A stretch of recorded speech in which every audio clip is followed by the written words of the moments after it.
నమస్తే, welcome to dot news. YCP అధినేత జగన్ అనుమానమే నిజమైంది.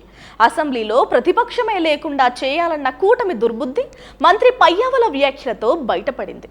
ఇక వచ్చే 5 ఏళ్లు అసెంబ్లీలో కూటమి ఆడిందే ఆట పాడిందే పాట కానుందా అంటే అవుననే సమాధానం బలంగా వినిపిస్తోంది.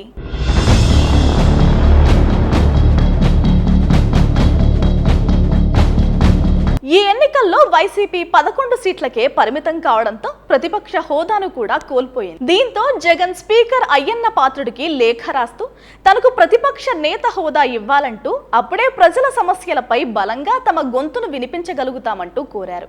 అయితే ముందే అసెంబ్లీలో జగన్ను ఒంటరి చేయాలనే ఉద్దేశంతో ఉన్న కూటమి అందుకు పక్కాగా పావులు కదుపుతోంది.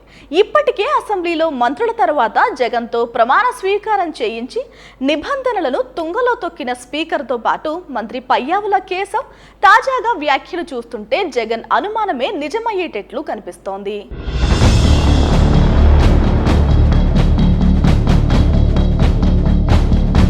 నిజానికి ఒక పార్టీకి ప్రతిపక్ష హోదా రావాలంటే కనీసం 10% సీట్లు రావాలనే నిబంధన రాజ్యాంగంలో ఎక్కడా లేదు. 1990వ దశకంలో పార్లమెంట్లో టీడీపీకి కేవలం 30 సీట్లు వచ్చినప్పటికీ రెండవ అతిపెద్ద పార్టీగా అవతరించడంతో ప్రధాన ప్రతిపక్షంగా వ్యవహరించింది.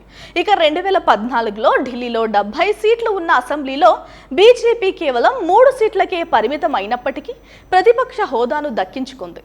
తాజా ఎన్నికల్లో వైసీపీ ఓడినప్పటికీ దాదాపు 40% పైగా ఓట్ బ్యాంక్ ను దక్కించుకుంది. వీటిని వివరిస్తూ జగన్ స్పీకర్ కు లేఖ రాశారు.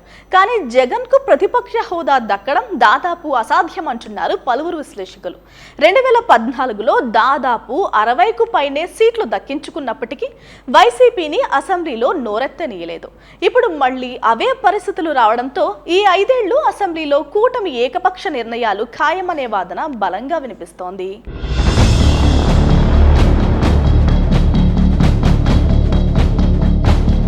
Please subscribe Dot News.